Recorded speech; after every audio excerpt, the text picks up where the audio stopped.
Spider-Man is one of the most recognizable fictional characters in all of human history. And I don't even have to exaggerate that because you all know who Spider-Man is. If somehow this is your first experience of knowing who Spider-Man is, I'm incredibly impressed. Please tell me your life trajectory. Let's talk about all of the movies and TV shows related to, including, and featuring Spider-Man. It's morphin' time!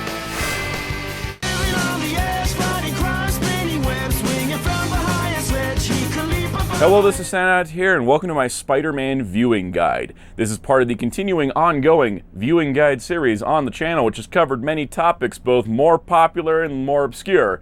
Today, of course, I'm talking about probably the most prominent, popular character that has ever existed in our lexicon of the modern times. I don't know anyone that doesn't at least heard of Spider-Man. That was a sentence that didn't make sense because I'm trying to fathom the concept of people not knowing who Spider-Man is. And that makes this guide a little bit easier for me because I don't have to sit and go, here, let me explain what Spider-Man is, the way I explained what Kamen Rider was, or the way I explained what Digimon is, or the way I explained what Supergirl is. I kind of have to do a lot of explaining, but this time I kind of feel like we can just roll with the punches, right? So we have a lot to talk about because being one of the most prominent popular fictional characters of our lifetime, there is a lot of Spider-Man media. So we are going to be covering today just the movies and TV shows. If I included video games, if I included their tie-in comics, I would probably pass out from the heat on camera, and while that'd be fun for everybody watching at home, wouldn't be fun for me, especially with all the heavy bookshelves around here. I'd probably die. So we're not going to do that, but we are going to focus on the movies and TV shows featuring Spider-Man and the Spider-Man characters, because pretty much usually, I don't know, there's not too many things that happen without a Spider-Man. So we're going to talk about all of that. If you enjoy this type of video, hit the like button, hit subscribe to the notification bell, and hit the hype button if it's available to you. Let's begin. We need to waste no time. The way I'm going to break this guide down is going to be a little bit different, and you'll see what I mean in just a minute. Spider-Man, Spider-Man, does whatever a spider can. So first up, a couple things I'm not talking about. I decided to exclude the Lego specials again. I am getting to the point where I feel like I need to make a guide to Lego TV specials and TV shows that are connected to other franchises, because I left it out of Star Wars, I left it out of some of the DC stuff. I kind of feel like Lego may need its own separate viewing guide because there's a lot of it, and it's kind of got its own interconnected continuity, and maybe that just needs to be its own thing. I'm also excluding short-form content. There's some web series, official web series, that are done with Spider-Man characters, and I kind of left all that out if it didn't connect to something that is long-form. So that's kind of how we're doing it. Also, I'm breaking this guide down by decade. I didn't really know how else to break it down because each Spider-Man show is pretty much standalone from another, so I thought, let's just break it down by what decade it came out in. So of course we're beginning with the 1960s. Debuting in 1967 and running until 1970 was Spider-Man. This was the first real adaptation of Spider-Man outside the comics, and unlike his Marvel superheroes contemporaries, which went into kind of a pseudo-motion comic animated style, this is a full animated series in vibrant color, which was a big selling point in 1967. This series featured Paul Soles as the voice of Peter Parker and Spider-Man, and it ran for 52 episodes. Season 1 was 20 episodes from 1967 to 1968, Season 2 was 19 episodes from 68 to 69, and Season 3 was 13 episodes in 1970. Season 1 was produced by Granche Lawrence Animation, but Season 2 onward was produced by Krantz Filmed, who owned Granche Lawrence, and Granche Lawrence went under due to bankruptcy, and so they had to take over the production of the series. The animation isn't, like, revolutionary, but this was kind of iconic, and yes, all the Spider-Man internet memes pretty much sourced from this series, which is kind of fun. That being said, the show was kind of hard to find despite its notoriety and its constant reference. Disney has owned the show since their Fox family purchase in 2002. It's not streaming on Disney+. Disney released it on DVD in 2004, and that was the last time they had it available. For some reason, it seemingly they still own the rights to the show and have not released it anywhere. Almost every other Spider-Man show has been on streaming at some point. This one's just unavailable if you didn't pick up a DVD from 22 years ago.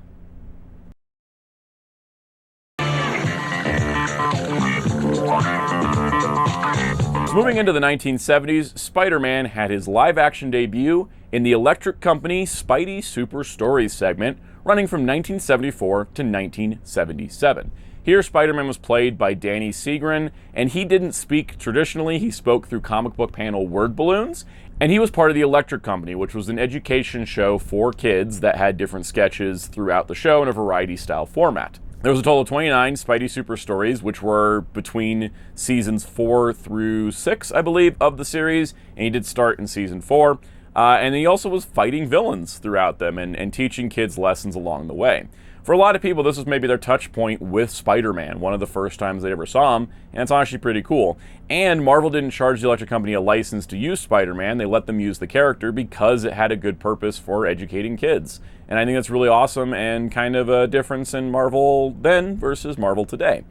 But the Electric Company Spider-Man is our first ever live-action Spider-Man to ever exist. Now, in 1977, we got our first narrative-based live-action Spider-Man with The Amazing Spider-Man. This was a TV series that ran from 1977 to 1979 and starred Nicholas Hammond as Peter Parker and Spider-Man. This was our first Spider-Man TV show in live action, and it was the only live-action Spider-Man TV show pretty much until this year. So it's a long, long time coming to kind of reinvent the format. Now, the reason why this show existed is that it was kind of a big thing to do superhero live-action TV shows in the 70s. You had Wonder Woman, you had The Incredible Hulk, but this one actually predates both. It actually debuted before them, and it actually was a big thing for Marvel. Now, that being said, the series didn't last super long. First of all, it started with the pilot movie Spider-Man in 1977, which aired on TV, aired in theaters internationally, before going into a 5-episode first season in 1978 and an 8-episode second season in 1979. Now, you will sometimes find that the episodes are bundled together, they're like paired up, and you find them as like the Dragon's Challenge. A lot of the two-parters got combined together, and a lot of single episodes got combined together into movies for the series' VHS release, which was the only home video release to date in North America. And so that's kind of the way that sometimes the episodes come up as their combined movie forms. Now, that being said, this series does focus on Peter Parker as an adult working at the Daily Bugle as a photographer, and the other supporting cast members are Daily Bugle members. But the series remained grounded for its budget concerns, and so we didn't get villains like Doc Ock or Green Goblin. We got kind of standard criminals because, the budget was being used mostly for Spider-Man stuff. That being said, having watched the series, it's one of my favorite adaptations of Spider-Man. It's not the same as other adaptations, and it's not exactly one-to-one to the comics, but I find that Nicholas Hammond's really great as Peter Parker, and I find that while they had the budgetary limitations, they managed to work with it. The only thing that comes up a little awkward is they shot in Los Angeles, and it was supposed to take place in New York, and you can definitely tell an LA skyline from a New York skyline if you've ever seen enough movies and TV shows or visited either location. Other than that, I think the show is a lot more solid than it gets credit for, and it's kind of sad that it's not streaming anywhere officially. Yeah, you can't really watch it. Don't know why. I don't really know who owns the rights in this case. Now, why was the series only 13 episodes? Well, it was canceled because CBS felt they were getting typecast as the superhero network. They had Hulk, they had Wonder Woman, they had pilots for Captain America and Doctor Strange, and they said, we don't want any more superheroes, and I think they cut back to just Hulk. I believe Wonder Woman got canceled at the same time as Spider-Man. I think they just kept Hulk because that was the highest performing show of the three. So it is kind of unfortunate because I feel like if the show had gotten to continue, it really would have been even greater than it is. I think as the time, if you're looking at a late 1970s live-action Spider-Man show, it's really solid. Now, crazy enough, that was not the only live-action 1970s Spider-Man show. Because over in Japan, there was Spider-Man, running from 1978 to 1979, with Shinji Toto as Takuya Yamashiro, also known as Spider-Man. Now, this was Toei's take on Spider-Man, working in conjunction with Marvel Productions. The series lasted 41 episodes and had one movie, and the movie is kind of like an extended episode. So if you watch the series, you want to know where the movie goes in, you have episodes 1 to 10, then the movie, episodes 11 to 41. That's kind of where it goes. Now, this was produced by Toei Entertainment, who were known for their Henshin Hero series at the time. They'd been doing Kamen Rider, they had kind of dabbled with this Sentai concept, and so they wanted to do another series. They worked with Marvel, and it was actually the beginning of a Marvel collaboration that resulted in the next 3 Sentai shows being co-productions with Marvel. But this was the one that directly adapted a Marvel character in the form of Spider-Man. That being said, it is a different take on Spider-Man. It is not Peter Parker, it is not New York City, it is Takayama Shiro. He is a young man who gets powers from space, finds out about his legacy, has to fight villains, get a cool car, has a giant robot. It's a little bit different, but the core themes of Spider-Man are very much intact, even if this one's a little bit more violent than our normal take on Spider-Man.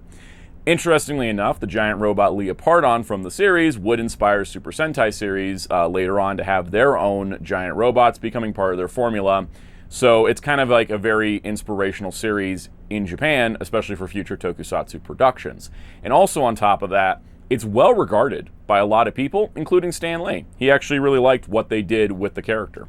Now, sadly, this isn't streaming officially in North America. I don't know if it's even streaming in Japan. So because it's Toei and it's Marvel, who's owned by Disney, and then I think Sony also has to get involved because it's live action, I don't know if we'll ever get those rights worked out. Unfortunately, that's just how it goes with some of the older shows. Also in 1979, there was a Spider-Woman animated series lasting from 1979 to 1980. Now, this was focused on Jessica Drew's Spider-Woman, and that would kind of go into its own category of a viewing guide because Spider-Woman is a separate character from the Spider-Man mythos. Even if post-Spider-Verse comic they tried to roll her in, she's more of an Avengers character if you think about it. So the important part here, though, is that Peter Parker Spider-Man does appear, once again played by Paul Soles, who played him in the 1967 show, and he has guest star appearance in episode 1 and 7. And currently the series is streaming on Disney+, which is pretty awesome.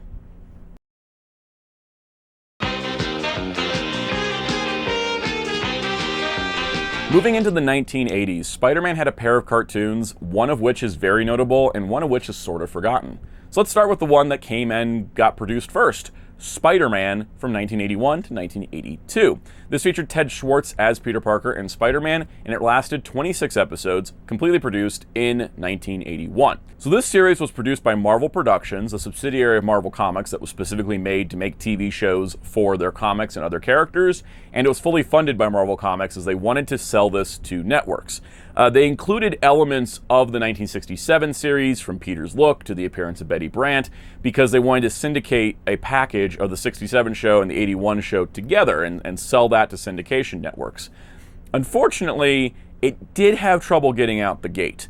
Originally, they wanted NBC to pick it up to add as part of their Saturday morning lineup, and that ultimately didn't go through because NBC wanted a different show that could work with Super Friends or compete against Super Friends.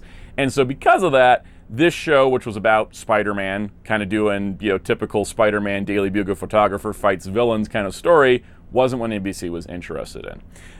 It's confusing as to when the series actually did air. There was advertisements in 1982 saying it hadn't aired yet. So we know for sure it aired in 1983, but because syndication was, here's stuff available, and the networks would just kind of pick it and air it at their local affiliates, we don't exactly know when it completely aired. We just know it was produced in 1981.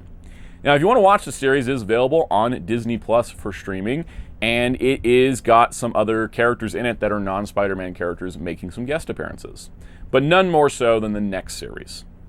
Spider-Man and His Amazing Friends, running from 1981 to 1983, was the series NBC wanted. They wanted a superhero team show to compete with Super Friends. So this was Peter Parker and Spider-Man, played by Dan Gilvezan, who fans might know from Transformers as Bumblebee. The series was 24 episodes across 3 seasons. Season 1 in 1981 was 13 episodes, Season 2 was 3 episodes in 1982, and Season 3 was 8 episodes in 1983. Reruns were insanely common back then. Now, NBC wanted to compete with ABC's Super Friends, and so this series was going to feature 3 superheroes. It was going to be Spider-Man, Iceman, and Johnny Storm, the Human Torch. But the Human Torch rights were locked up for a movie at the time, which is why Human Torch wasn't even in the Fantastic Four cartoon from around the same era. And so because of that, they created a new character in the form of Firestar, who would later then join the comics as a mutant and be involved with X-Men stories. So it's kind of like Spidey and his amazing mutant friends.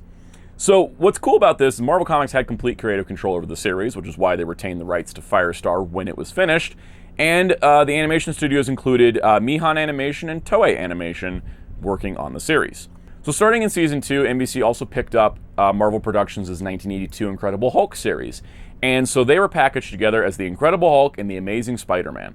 And that was a programming block for that season. Then in season 3, they flipped it, and it was the Amazing Spider-Man and the Incredible Hulk. Now, what's also cool about Spidey and His Amazing Friends is that you have a lot of animated debuts of other characters from the Marvel Universe, most notably the giant-sized version of the X-Men appearing in an episode and kind of starting the X-Men's path to getting a proper adaptation, all through a Spider-Man show. The entire thing is streaming on Disney+, and it is a pairing to the other Spider-Man show in that they were made by the same production company at the same time, but they are two separate continuities officially, though you could kind of, they sort of fit together if you want to be like, well, that was Spider-Man's Avengers, and then here's Spider-Man's like adventures with his friends. You have options. That's kind of just how those two shows work. They are commonly packaged together, but they're not technically supposed to be.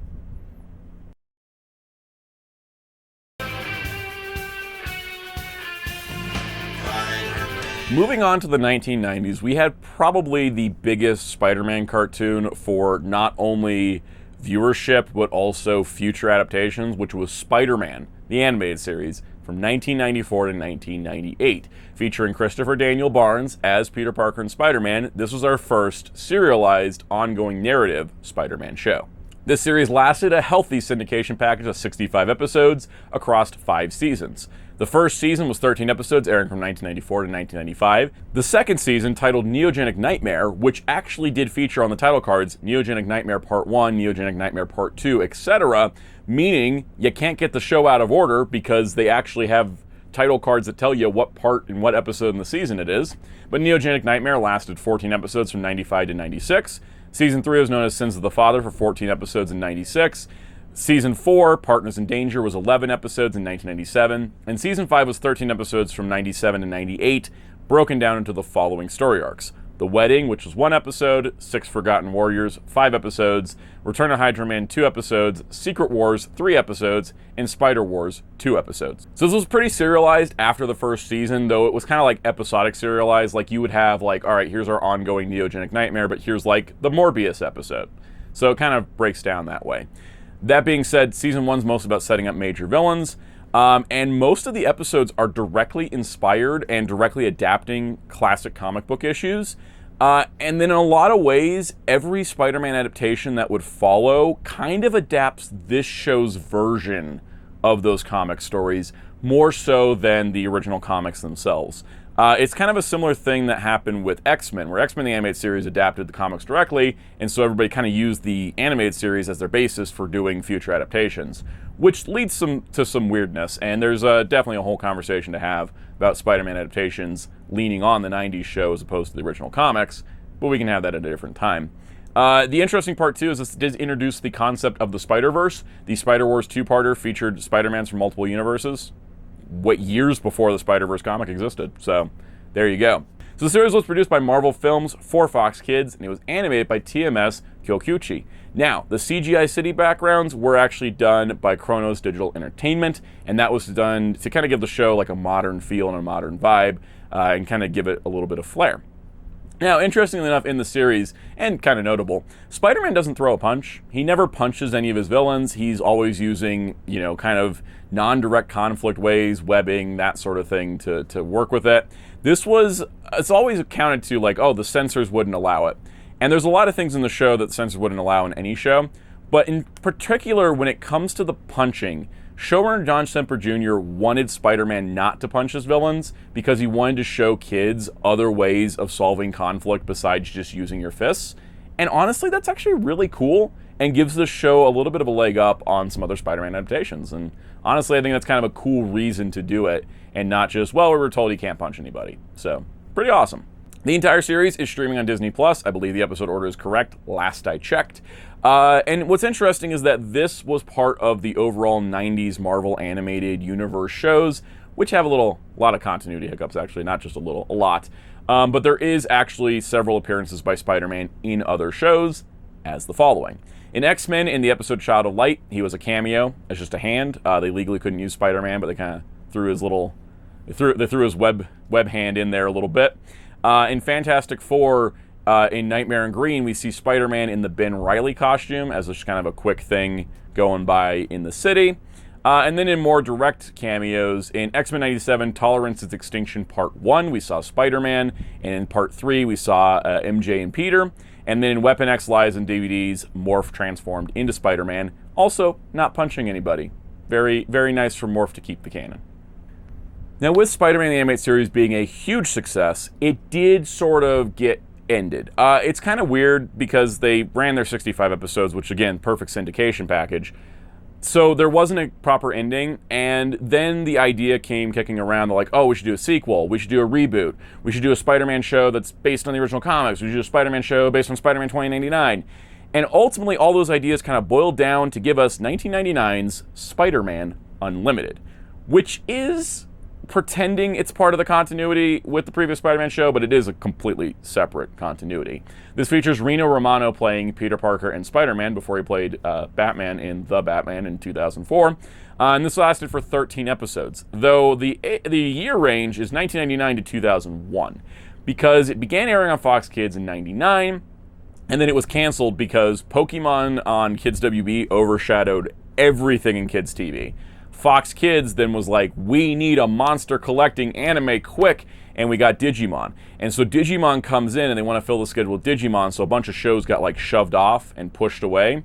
And so, yeah, Spider-Man Unlimited wasn't doing well, they canceled it. Then after how many, it was like a while, there was a couple years, they come back in 2001, they're like, oh, let's air the entire thing now, because they needed programming gaps. This is about the time they were starting to sell Fox Kids and Fox Family and Saban Entertainment was all getting sold to Disney, so they just needed some programming filler, and so that was when all 13 episodes finally aired. The series does end on a cliffhanger. Now, what's interesting is that this is not a traditional Spider-Man show, because they just did here's Spider-Man, he's a photographer, struggling with personal life, plus villains. This one was Spider-Man follows Venom and Carnage over to Counter Earth, which is the High Evolutionaries planet, and he has to fight like animal people, and he's trying to figure out how to get home, and honestly, it is a different premise than any of the other Spider-Man shows. Also, unlike the previous Spider-Man show, which was a digital ink and paint process that they used for animation, this show is actually animated on traditional cell animation with incredibly heavy black shading on all the characters, which honestly gives it a unique look, all things considered. Plus, you can watch the entire thing on Disney+.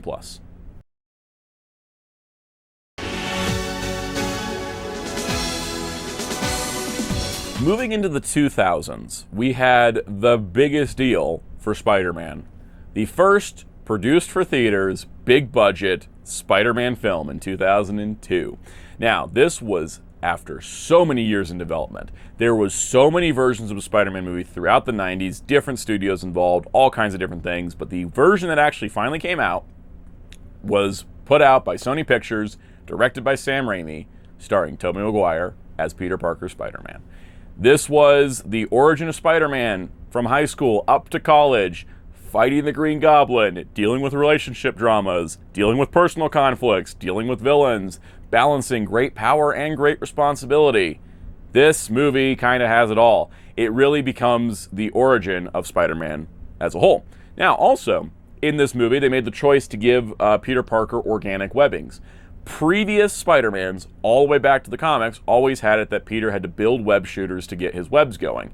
But in this movie, to kind of simplify the origin, they just made the webs part of the powers. This actually carried over to the comics for a little bit because synergy. But this is kind of interesting because this is not something that is stuck. Like, no other Spider-Man since has been doing organic webbing by default. And I think that's kind of interesting that this has been kind of a unique thing to the Tobey Maguire films. Now, adding to this, of course, massive success. Massive success, unparalleled success in a lot of ways. So, of course, we got sequels. In 2004, we got Spider-Man 2, with Tobey Maguire returning as Peter Parker, Sam Raimi returning as director, and featuring Alfred Molina as Otto Octavius, also known as Doc Ock. Now, this movie also has an extended cut. Spider-Man 2.1 is an extended cut for home video that adds some extra scenes, lengthens out the movie a little bit, and that one is available still on home video releases, but not available on streaming like the other movies.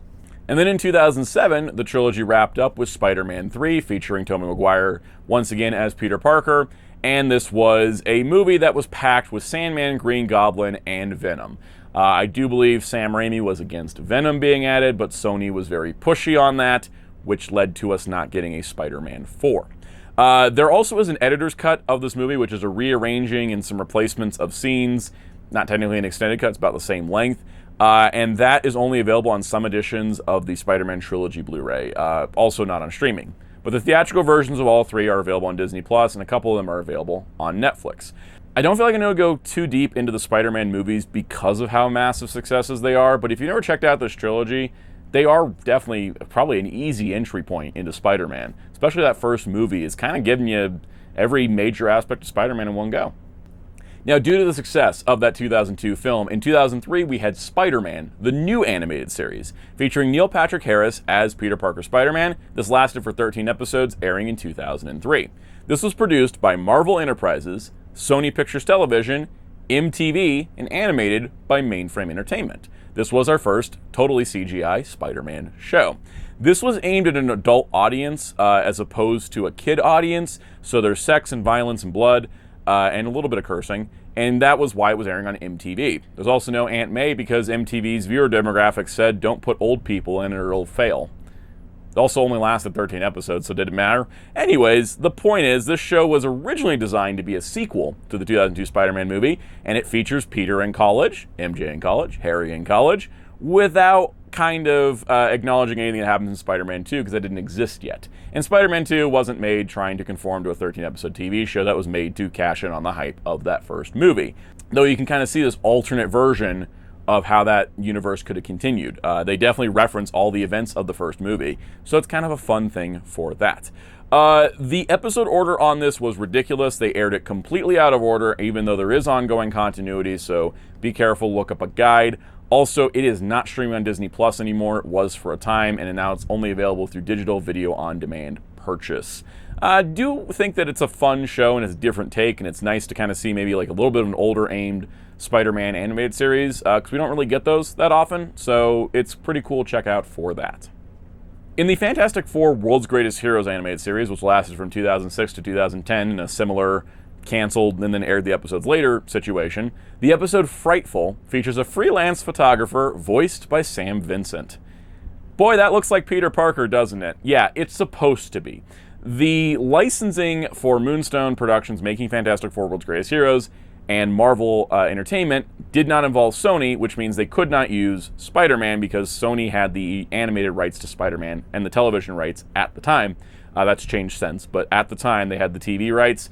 So he's not credited, Sam Vincent isn't credited in the credits, and he's not credited as Peter Parker or referenced as such, but everybody involved was like, yeah, that was supposed to be Peter Parker. So, hey, Peter Parker's in the Fantastic Four World's Greatest Heroes.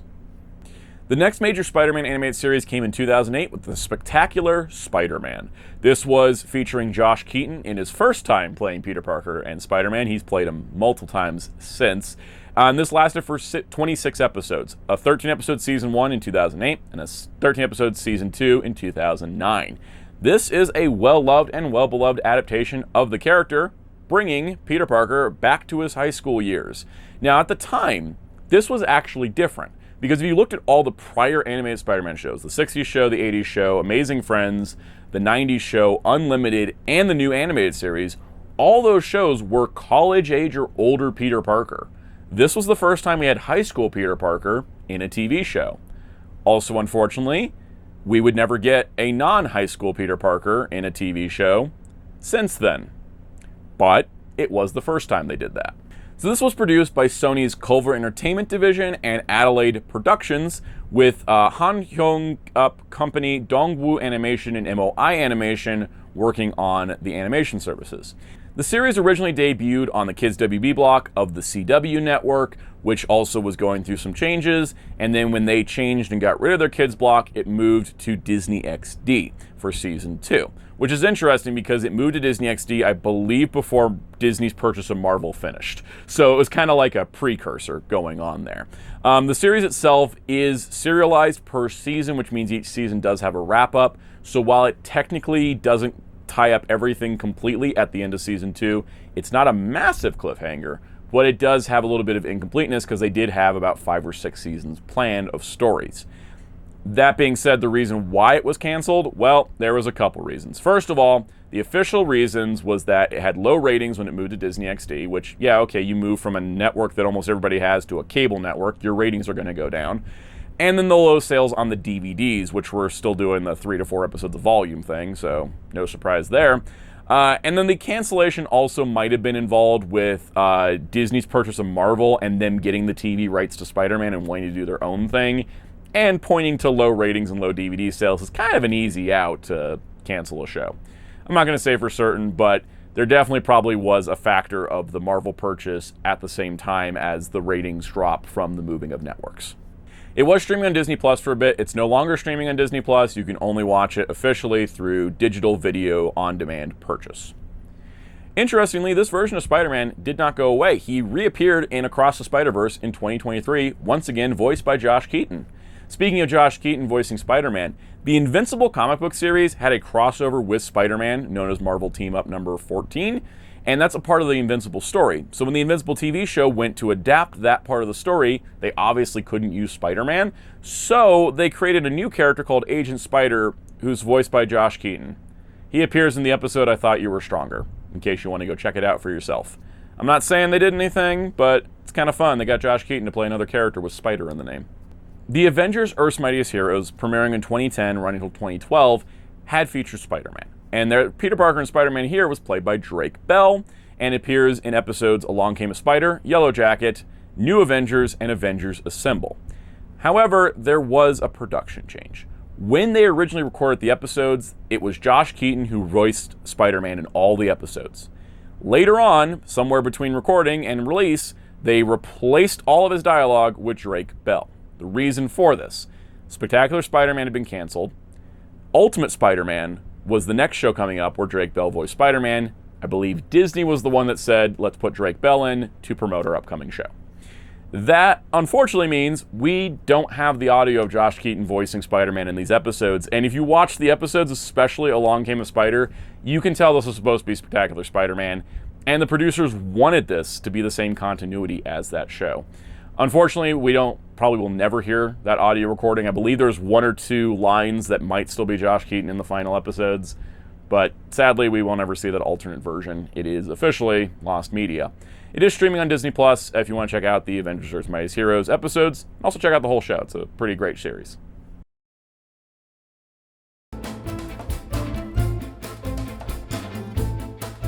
Now let's move into the 2010s, where things get really crazy. The first thing I want to talk about is Season 2, Episode 1 of Community, Anthropology 101. Why is this important? Well, Donald Glover, as his character of Troy, wears Spider-Man pajamas in this episode. Why did he wear Spider-Man pajamas? Why am I bringing this up? I'm not bringing up any other cultural references to Spider-Man in other media. Because there was a campaign on Twitter. And when it was announced that Spider-Man 4 was not happening and that Sony was going to be rebooting the movies, more on that in a little bit, people wanted Donald Glover to play Spider-Man. And honestly, great idea. Here's the thing. He appeared on Community's episode, which actually featured discussions about Twitter and Twitter campaigns, wearing Spider-Man pajamas. This led to comic book writer Brian Michael Bendis teaming up with Sarah Pichelli to create Miles Morales, the new Ultimate Spider-Man. So there's a connection here, and we'll come back to it in a minute, but I just wanted to point out that this one episode and the Twitter campaign was what got us Miles Morales, one of the best Spider-Man character introductions in the modern day. All right, let's talk Ultimate Spider-Man, running from 2012 to 2017 on Disney XD. This was Disney's take on a Spider-Man show. This featured Drake Bell in the role of Peter Parker and Spider-Man, and it ran for 104 episodes. That's insanely impressive. That is the longest running Spider-Man show at the time. I think it got beat recently. Anyways, Season 1 lasted 26 episodes in 2012. Season 2, another 26 episodes in 2013. Season 3, retitled Ultimate Spider-Man Web Warriors, 26 episodes between 2014 and 2015. Season 4, Ultimate Spider-Man vs. the Sinister Six, with 26 episodes in 2016 to 2017. Once again, we have a high school-age Peter Parker, but they added a special twist to it. He's working with S.H.I.E.L.D. and other young superheroes. And the series itself almost takes a Batman the Brave and the Bold type vibe, where it's, hey, Spider-Man's working with this guy this week, and Spider-Man's working with this person this week, and Spider-Man's working with them this week. That's kind of the way it works. That's honestly kind of a cool format for a show and a way to introduce more of the Marvel Universe to an audience that's tuning in for Spider-Man. Notably, the crossover event Spider-Verse, which happened in the comic, had a 4-episode tie-in with this series. And during that, it debuted the first ever animated appearance of Miles Morales' Spider-Man, voiced by Donald Glover, which is great. It brings it full circle, right? The people wanted Donald Glover to play Spider-Man, Miles Morales gets created because of his appearance on Community, boom. Donald Glover has played Spider-Man. Now, later on, when they would bring Miles back in Season 4, Ogie Banks would take over the voice, and they would start referring to him as Kid Arachnid instead of Spider-Man, which I never like that. We can have multiple people called Spider-Man. There's multiple Hawkeyes. You can have multiple Spider-Mans. Anyways, the continuity of this series is that it was in a connected universe with Avengers Assemble and Hulk Agents of Smash. So Spider-Man did appear in those shows as well. In Avengers Assemble, he appears in Hulk's Day Out, Planet Doom, and Avengers Disassembled. And in Hulk the Agents of Smash, he appears in The Collector, The Venom Within, Spidey I Blew Up the Dinosaur, Days of Future Smash Part 1, and Planet Monster Part 2. Also, the Phineas and Ferb Mission Marvel Special, or Season 4, Episode 11 to 12, featured this version of Spider-Man, once again voiced by Drake Bell. So it's technically the same continuity, but Phineas and Ferb stuff is kind of separate for Phineas and Ferb. All of this is streaming on Disney Plus, if you're interested. In 2012, Sony launched their reboot of the Spider-Man movies with The Amazing Spider-Man, starring Andrew Garfield as Peter Parker and Spider-Man, directed by Mark Webb. So Spider-Man 4 was in development. They had already announced it. They put a release date, but Sam Raimi and the studio could not come together. The studio kept asking too much. Sam Raimi didn't want to do what they wanted. They were having conflicts. It broke the whole thing, and they decided, you know what? Let's just reboot Spider-Man. It's been 5 years. Maybe a little quick, but we got a brand new Spider-Man. This is a more grounded take, a little bit inspired by the Ultimate Spider-Man comic book, and this focuses on Spider-Man origins once again in high school and fighting the Lizard. And this would also give us Andrew Garfield as Spider-Man, who, for many, is their favorite live-action Spider-Man. I'm going to say I might be one of many. Now, 2 years later, we did get The Amazing Spider-Man 2 in 2014, where Andrew Garfield returned as Peter Parker, and Mark Webb returned to the directing chair, and Sony returned with a bunch of studio notes. So for this movie, it's continuing the Peter Parker story. It introduces Harry Osborn. It continues Peter's relationship with Gwen Stacy, and it also has him fighting Electro and Green Goblin. But because Sony, they wanted to set up a Spider-Man cinematic universe, including the next movie being a Sinister Six movie. So this movie has a lot of setup for other movies that ultimately never happened, meaning the movie's a bit of a bloated mess.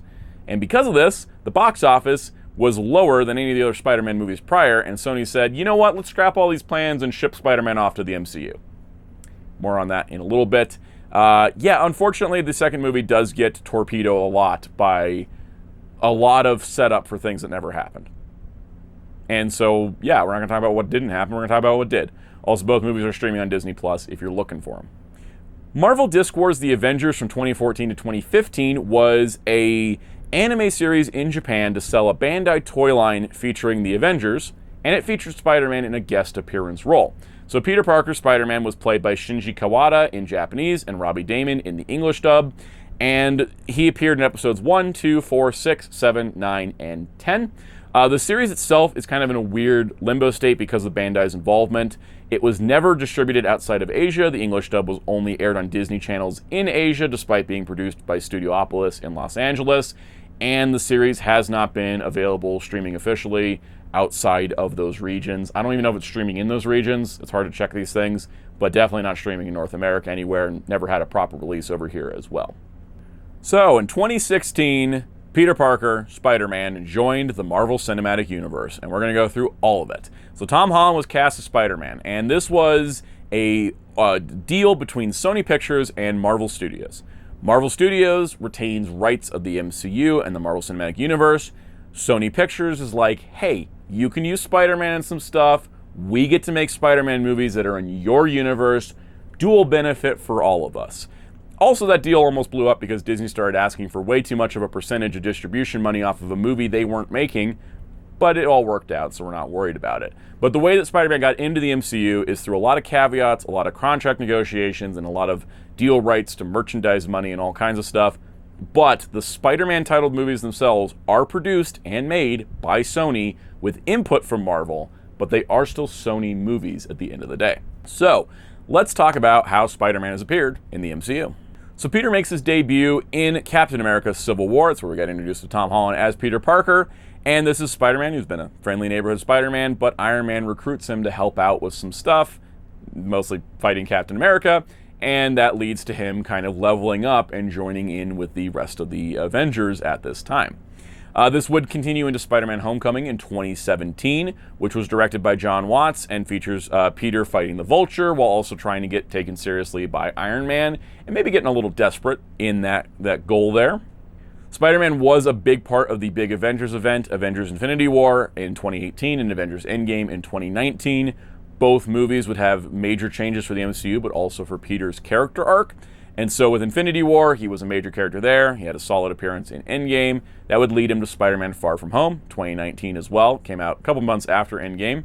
That was directed by John Watts as well. And Peter is struggling with the events of Avengers Endgame, wanting to go on vacation, but Mysterio throws a wrench in all those plans. Now, interestingly, the movie was re-released in August 2019, and they had an extended cut that has never been released on home video or streaming. Never been released. It's only in theaters.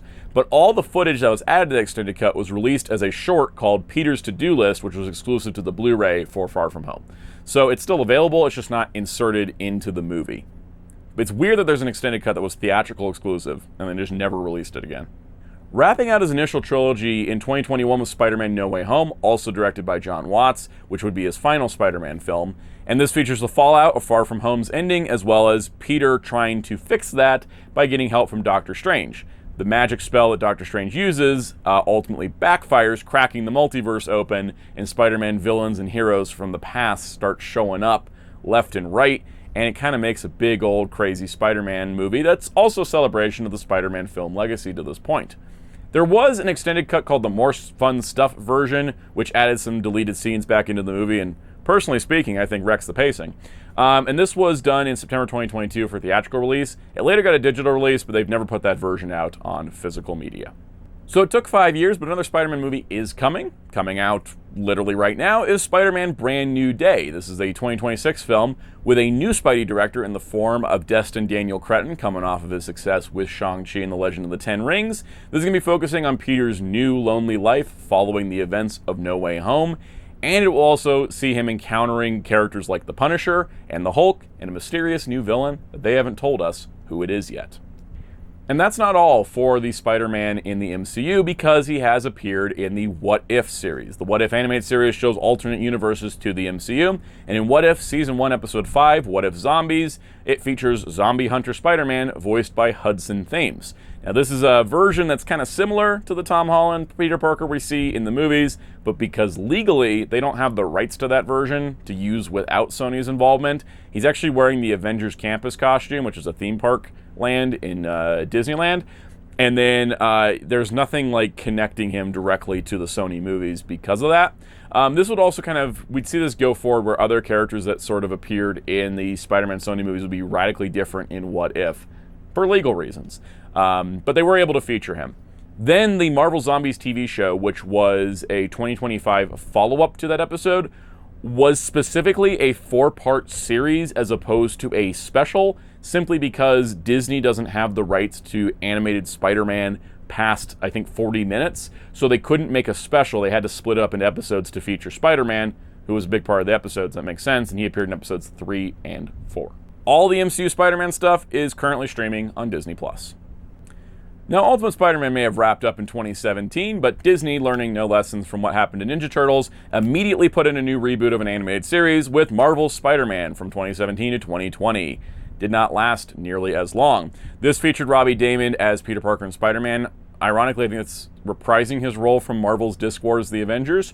This also featured Miles Morales Spider-Man, played by Najee Jeter, who also plays him in the Insomniac games, and sometimes they refer to him as Spidey instead of just Spider-Man, but it's kind of inconsistent. This was a separate continuity from Ultimate Spider-Man, but it's still a Disney XD show.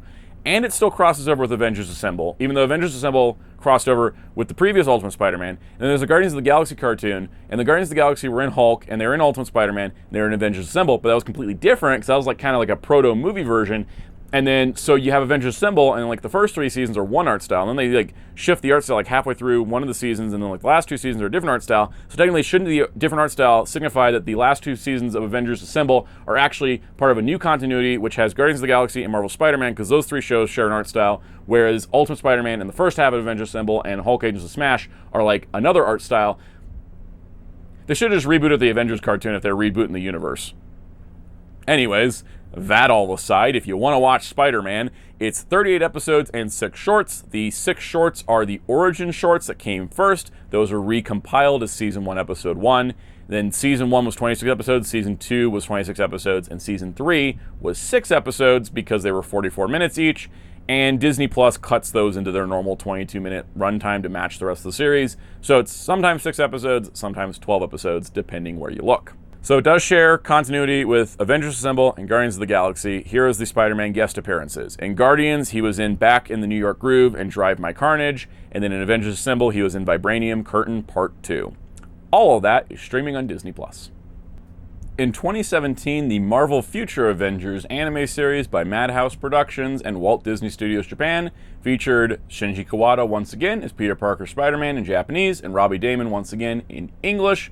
This was another anime series. This was about teenagers with superpowers training with the Avengers. And of course, Spider-Man appeared in some guest appearances. It was in Season 1, Episode 1, 11, 12, 13, 25, and 26, and Season 2, Episode 13. This series actually was, of course, dubbed in English, aired in Asia, but it's actually available on Disney+. You can watch the entire thing in English or Japanese. You get English closed captioning as opposed to like proper English subtitles, but Japanese audio is there as an option. Pretty neat that that show actually got released. I think Disc Wars is tied up with a toy license. I think this was just done to do an Avengers show in an anime style. All right, time to talk about Sony's Spider-Man universe. That's the official name. Spider-Man never appears in it. I just wanted to touch on these because I don't know when else to talk about them. So first of all, we have multiple movies that are focused on Spider-Man characters that have deep histories with Spider-Man. Spider-Man is nowhere to be seen. Starting with Venom in 2018, Venom Let There Be Carnage in 2021, and Venom The Last Dance in 2024, focusing on Eddie Brock becoming Venom with no involvement of Spider-Man or Peter Parker. This is fun for just kind of, Venom movies. Honestly, these are the most successful and have been the most well-received out of the entire initiative. Interestingly enough, the post-credit scene from Let There Be Carnage, the second one, leads into Spider-Man No Way Home. Spider-Man No Way Home has a post-credit scene that has Tom Hardy's Eddie Brock and Venom in it without them actually interacting with anybody, and then they go back to their universe for The Last Dance, like it never even happened. But hey, continuity. 2022's Morbius focused on Dr. Michael Morbius trying to find a cure to his disease and accidentally becoming a vampire. This movie's weird continuity-wise because it references Venom, so it's technically in that same world. And then Vulture from Spider-Man Homecoming pops into the universe, which seemingly was a No Way Home tie-in, but then it's never followed up upon, and I think, according to the MCU's rules of incursions, it's like if someone from another universe stays too long in your universe, it collapses your universe. So I guess this universe is dead. Anyways, they never explained it, and we don't have any idea if Vulture ever went back. So, yeah, this isn't well thought out, if you can tell. 2024's Madam Web follows Cassandra Webb discovering she has future sight powers while trying to stop the guy who was with her mom in the Amazon before she died from killing 3 future Spider-Girls and possibly an infant Peter Parker. Because Uncle Ben is a character in this movie when he was young and his sister's having a baby, so Peter Parker's technically in it. Except every single time they get close to calling him Peter Parker or make any kind of Spider-Man reference, they just back out. For some reason. According to things we've heard, this was a Sony decision. It's not like Spider-Man being in the MCU meant that they couldn't use Spider-Man. It just, they chose not to. It's weird. Kraven the Hunter, also from 2024, follows Kraven the Hunter, supposedly Sergei Kravinoff, even though he's a completely different character than comics. He's a master hunter, and he's like kind of a good guy, and Rhino and Chameleon are there. I'm going to be totally honest, after Madam Web, I couldn't bring myself to watch Kraven. Props to anyone that enjoyed it. These movies, I think, all of them are better if you forget the Spider-Man context and just kind of enjoy them as the kind of weird B movies they are. None of these movies connect with each other, and I think they're all on Netflix. I didn't check, actually. But, yeah. Sony Spider-Man universe. A whole lot of... The closest thing to Spider-Man we got was an infant Peter Parker and Madam Web. Now, speaking of the fact that Sony can use the Spider-Man characters without Marvel's involvement, the Spider-Verse movies. It's really funny because we're going to talk about another thing that Sony did, and it just makes you go, why don't you do this all the time? Anyways, Spider-Man Into the Spider-Verse features Miles Morales Spider-Man as the main character, voiced by Shameik Moore, as well as Peter B. Parker Spider-Man, voiced by Jake Johnson. This was produced by Sony Pictures Animation, and in 2018 we got a highly stylized animated Spider-Man movie that literally changed the movie industry for animation. Everybody started doing crazy expressive styles after this. So, heck yeah, love that. We got variety in animation because of this movie. So it's fun because we have a focusing on Miles and his origin to become Spider-Man, but it also involves Spider-Mans from alternate universes, and you kind of see what it means to be Spider-Man. And I think that's really, really cool. This did have kind of like a nice little expanded continuity. There was the Spider-Ham Caught in a Ham short from 2019, which was on the Into the Spider-Verse home video and the Sony YouTube channel. It focused on John Mulaney's Spider-Man Ham, who is Peter Porker. And then in 2023, we got the sequel, Spider-Man Across the Spider-Verse, which is continuing Miles' story, but also expanding the Spider-Verse and raising the stakes a whole lot. This was supposed to be a two-part movie, with the following movie coming the following year. The next movie is currently set for 2027. Please don't say 2028, Sony. But in between, we did get the 2024 short, The Spider Within, a Spider-Verse story, which is focusing on Miles, kind of dealing with the pressure of his life. That is available on the Sony YouTube. It's not available on the home video because they didn't have it done in time. So it didn't come out then, and then they couldn't release it a certain way because of the Disney license over Spider-Man animation. Weird stuff. Anyways, Spider-Man Beyond the Spider-Verse will wrap up this trilogy in 2027, assuming it comes out then. Please, I want to see it, but don't rush it. It's always like the tricky part. You're like, I want to see the next part of the movie, but I also don't want them to rush it and suck. So like, take your time, but also like, plan your movies a little bit better. I think they got a little too ambitious. It took them 5 years to make a sequel, and they're like, we're going to do 2 in 2 years, and it's like, no. But anyways, all these movies are streaming on Disney Plus, and I believe also on Netflix.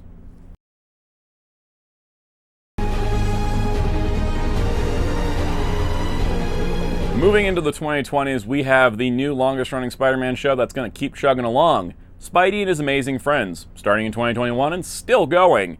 This is a preschool-focused Spider-Man show focusing on Spider-Man, Spider-Man, and Spider-Gwen, and it's very preschool, but it is the longest-running Spider-Man show of all time. Also, longest-running Marvel show of all time, I believe. So, Peter Parker Spider-Man is voiced by Benjamin Valek in Season 1 and 2, Alcaio Theedy in Season 3 and 4, and Nick A. Fisher in Season 5 onward.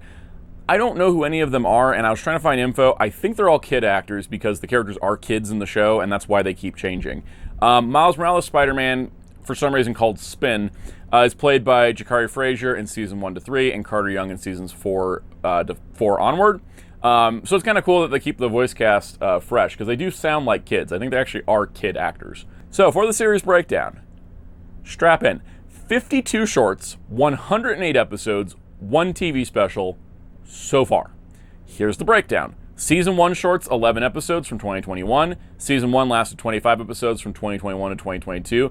And those episodes, by the way, are double segment episodes. They're 11-minute episodes, so you get 2 an episode. I'm counting 2 segments as 1 episode for consistency. Season 2 had 10 shorts in 2022. Season 2, known as Glow Webs Glow and then later Web Spinners, was 29 episodes between 2022 and 2023. Season 3 had 11 shorts between 2023 and 2024. Season 3 was titled Web Spinners, then Dino Webs later, as 30 episodes from 2024 to 2025. There was Season 4 shorts, which was 10 episodes in 2025. Season 4, known as Dino Webs and then later Water Webs, for 19 episodes between 2025 and 2026. There was the Marvel's Spidey and Iron Man Avengers Team Up, which was a crossover with the spin-off show Iron Man and His Awesome Friends. That aired in 2025, leading into the new Avengers preschool show they're doing. Then there's Season 5 shorts, which are 10 episodes in 2026, maybe more. And then Season 5, known as Rescue Webs, is 8 episodes so far, as it's currently airing here in 2026. There's a lot of stuff that goes on in that show, and if I was 3, I would be over the moon. It is definitely a kid's show, but it is a very good kid's show, and if you have kids, there's no better show for this. Like, it's pretty great. It's a pretty great kid's show. The entire thing is streaming on Disney Plus. So on the flip side, in 2025, we got Your Friendly Neighborhood Spider-Man, a CGI animated series that started as a spin-off of the MCU, but kind of became its own thing. So we have Hudson Thames voicing Peter Parker's Spider-Man again from What If. We've had a 10-episode first season in 2025, and we're getting a second season in 2026, with hopefully a third season after. This was going to be a prequel to MCU Spider-Man, but I think then they realized that he didn't face any major challenges or have a proper costume. They thought, let's make a more interesting show and do a MCU-inspired series. So it still fits within the MCU multiverse, and it has alternate versions of heroes like Daredevil and Doctor Strange, with, Charlie Cox coming back to play Daredevil from the MCU show. So it's got it's MCU adjacent, but it's still kind of its own thing. It is definitely a teen-leaning show in a lot of ways. It looks very kiddie, but then it gets kind of violent, so it's definitely not the same demographic as Spidey and His Amazing Friends. It's currently streaming on Disney+, and we'll see how the series develops in its second season, which is coming at some point this year. Maybe. We'll see. And then leading us to the most recently started Spider-Man project, Spider Noir, released in 2026. This is Ben Reilly, also known as the Spider, played by Nicolas Cage, reprising the role of Spider-Man Noir from Into the Spider-Verse, playing a different version of the character. This was an 8-episode miniseries that I would love to see more of, released in both color and black and white. You have the option, you have the choice. This is set in a noir-inspired version of the 1930s. It's an alternate version of the 1930s, but it plays on the actual real-life events of the 30s and adds elements to it like superpowers and special vigilantes. And it follows Detective Ben Reilly as he's trying to balance his life, fix his mess, train wreck of a life, but also be able to be the Spider again to fight Silvermane. This series is streaming on Prime Video, as they did produce the series. And yeah, like I said, you can watch it in black and white or color. The fun part is the black and white's kind of the intended look, but the color is very vibrant, like Dick Tracy pastel colors. So you've got kind of both flavors going on, and you have options and choices there when watching it. It is also our second only Spider-Man live-action show, and another example of me going, you could have been doing this the whole time, Sony? But yeah. Also of note, the show is a TVMA, but outside of some slight blood and one F-bomb, it doesn't really carry like a hard TVMA. It's more like a PG-13 movie that maybe steps a little bit further, but it's not like your HBO type series. It's a little bit scaled back from that, but it's still a more mature series in terms of themes and storytelling. That being said, I want to see more stuff like this. Not another Madam Web. So from 1967 to present day, that is your history of Spider-Man in movies and TV, how they all connect, what order they go in, and kind of fun little history tidbits along the way. I don't really have anything else to add. It's Spider-Man. Spider-Man is great. He's beloved and loved for a reason. I love the Spider-Man character. I love the reinterpretations. I love seeing the different versions of Spider-Man. And it's so nice that there's so many options out there. I like that everybody's got their favorite version. I like that everybody's got their favorite characters. And I think it's just really great. It's one of the cool things that everybody can kind of come together over love of Spider-Man. And if you're on certain parts of social media, everybody can come to their love of Spider-Man that somehow just makes it sound like they hate him the whole time. But hey, that's maybe the Spider-Man experience. But on that note, that's it for this guide. I don't have anything else to add. It was nice to have to not explain the origins of a character, because I feel like everybody knows who Spider-Man is. And if you don't, I'm sure you picked up enough stuff along the way. If you enjoyed this, hit the like button, hit the subscribe notification bell, hit the comment section. Appreciate all of that. If you want to continue the conversation, you can join our Discord server in the link below. You can also join as a channel member, and there's perks available like early access to videos and special shoutouts. Let's give some special shoutouts to some of our channel members. Special shout out to all of our channel members, including Captain Tears, Spin-54, Forever1000, Masterben95, Veloquince, Mr. Smelly Potato, Alt Mode Archive, Alice James, Taryn Thomas, Actual Lee, Common Jojo, MP, Joseph Tuchek, Star Who, Jason Day, Grizzly3, Legacy Spock, Ben, and LFIV. Thank you all for your support of this channel, viewers and channel members alike. If you so wish, you can find me on social media on Blue Sky and Letterboxd at Soundout12. You can find Wonderful Graphic Designer on social media and Discord at DarkLaw643. You can find Hero Club at hero-club.com for comic news and more. And until next time, this is Soundout saying, remember, with great power must come great responsibility.